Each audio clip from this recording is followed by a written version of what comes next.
नमस्कार, मैं सुरेश महापात्र और आप मुझसे बस्तर की कुछ कहानियाँ सुन रहे हैं। और आज की कहानी, आज की हकीकत, आज की दास्तान बस्तर के लौह अयस्क के खदानों पर है कि इस पे कब काम शुरू हुआ, कब से चल रहा है और किस तरह से शुरुआत हुई। हम थोड़े से अंदर से जाएंगे, क्योंकि ये मुद्दा कहीं ना कहीं बस्तर के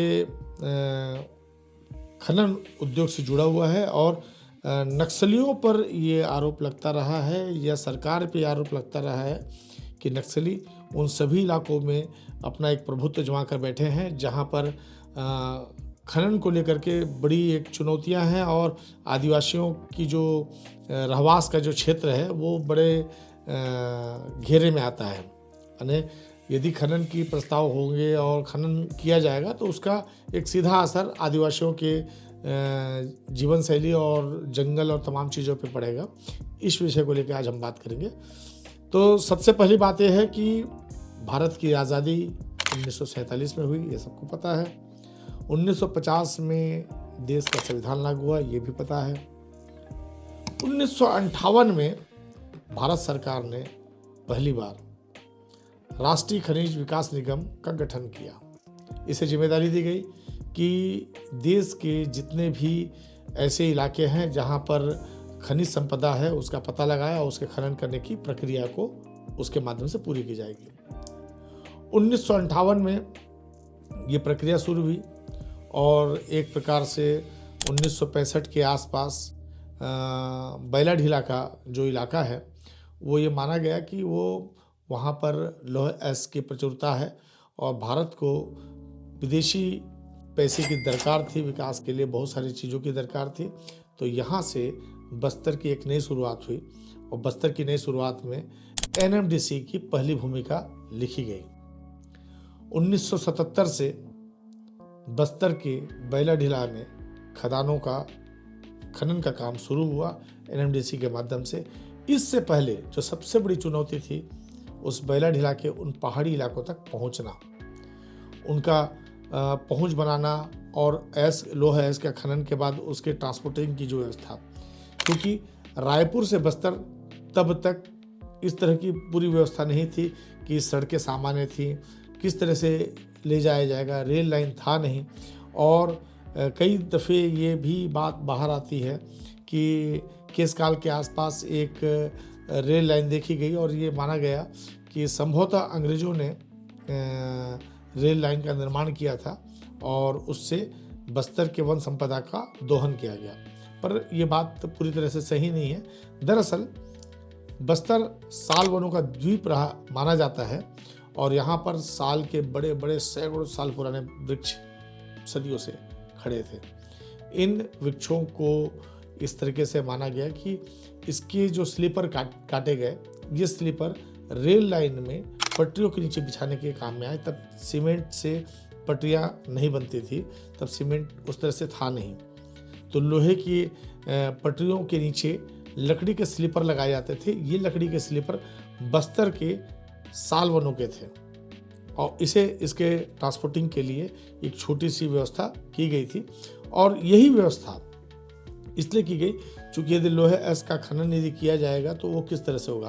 तो एक प्रकार से मान लीजिए कि बैलाढीला से विशाखापट्टनम तक जो रेल लाइन का निर्माण का काम सबसे पहले बस्तर से शुरू हुआ और उसका उद्देश्य सिर्फ एक था कि बस्तर में जो बैलाढीला की लोहे की खदानें हैं वहाँ से लोहा का उत्खनन हो और ये लोहा सीधे विशाखापट्टनम से हो करके जापान को बेचा जा सके, ताकि जापान उस लोहे को खरीद करके भंडारित करता रहा और उसकी एवज में उनके साथ अनुबंध के आधार पर जो पैसे भारत सरकार को मिले वो भारत सरकार के अधीन थे। इस समय एनएमडीसी के पास कुल 6 खदानें मौजूद हैं। एक खदान जो 13B है उसका नाम, जिसको लेके बहुत बड़ा विवाद भी रहा है। डिपॉजिट 13, ये जो डिपॉजिट है ये एनएमडीसी के पास था। इस डिपॉजिट को CMDC Chhattisgarh mineral development corporation को ट्रांसफ़र किया गया और उसके बाद ये इस डिपॉजिट के खनन और बाकी संधारण के लिए इस काम को दिया गया अडानी इंटरप्राइजेस को। जिसको लेकर बहुत ज़्यादा विवाद हुआ और भूपेश बघेल की सरकार के दौरान जब वहाँ पर बड़ा आंदोलन हुआ, तमाम चीज़ें हुई, बहुत बड़ा विवाद खड़ा हुआ, तो उसकी जांच करवाई गई, ग्राम सभा और तमाम चीज़ों की पड़ताल की गई और ये बात बाहर आई या इसको इस तरीके से रखा गया कि ग्राम सभाओं का पालन नहीं किया गया। चूँकि बस्तर 5वीं अनुसूची का क्षेत्र है, वहाँ पर ग्राम सभाओं की सहमति के बगैर भी किसी भी तरह का कोई काम नहीं हो सकता। इसको लेकर बहुत सारे विवाद हुए, सब सारी चीज़ें, और अभी यह स्पष्ट नहीं है कि इस मामले में छत्तीसगढ़ सरकार की क्या राय है और वो क्या करने जा रही है। दरअसल अडानी इंटरप्राइजेस को इस डिपॉजिट 13B को खनन और उसके विकास के लिए अनुबंध किया गया CMDC और NMDC के संयुक्त उपक्रम के द्वारा, और ये मामला अभी भी चल रहा है, अभी खनन का प्रक्रिया शुरू नहीं हुआ है। और इसके अलावा जो पहले SR कंपनी थी, SR ने जो ब्लू डस्ट निकलता था उसके लिए बेनिफिशियल प्लांट लगाया किरंदुल में, और वो प्लांट विशाखापट्टनम तक गया और वहाँ से वो पेस्ट स्लरी पाइपलाइन के माध्यम से पहुँचाया गया। और इस समय SR कंपनी का अधिग्रहण आर्सेलर मित्तल ने कर लिया है, और आर्सेलर मित्तल को इस समय 2 डिपॉजिट लीज पर दी गई है 50 साल के लिए, और 1 डिपॉजिट रुंगटा खुद मिली है, जो रुंगटा कंपनी उसको मिली है। इस तरीके से बस्तर में जो लोहे के खदान हैं उसके लिए बहुत सारी चीज़ें, बहुत सारे विवाद, बहुत सारी बहसें चलती रही हैं, पर सच्चाई ये है कि बस्तर के पास बेतहाशा लोहा है, और ये लोहा आने वाले 100 बरस तक खोद करके निकाला जा सकता है, तो भी वक्त और मात्रा कम पड़ेगी। इसका कहने का आशय ये है कि बस्तर इस समय एक समृद्ध इलाका है जहाँ पर खनिज संसाधन के बहुत सारे विकल्प हैं, और चूंकि लोहा इस समय सबसे बड़ी उपलब्धता बस्तर में है, तो बहुत बड़ी चीज़ है जिसको लेकर बार बार ये बात आती है कि बस्तर का लोहा बस्तर में कब से गलेगा, और बस्तर का लोहा बस्तर में गलना शुरू हो चुका है।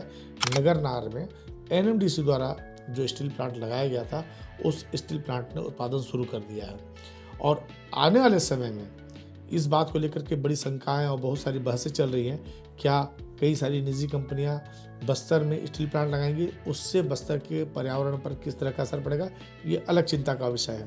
पर आज के मुद्दे पे ये है कि बस्तर में यदि NMDC के लौह अयस्क की खदानें शुरू नहीं होती, तो शायद सड़क मार्ग, रेल मार्ग, ये सारे मार्ग भी इस तरह से विकसित नहीं हो पाते। और इस बात को जानना होगा, जब तक किसी इलाके का औद्योगिक विकास या उसका इस तरीके से विकास नहीं होता है कि उसका आर्थिक माध्यम बने, तब तक उस इलाके तक सड़कें, रेल लाइनें और वायु सेवा शुरू नहीं होती है।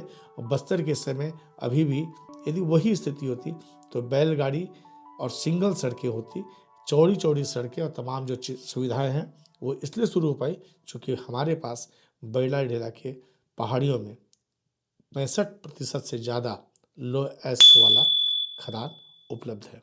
धन्यवाद।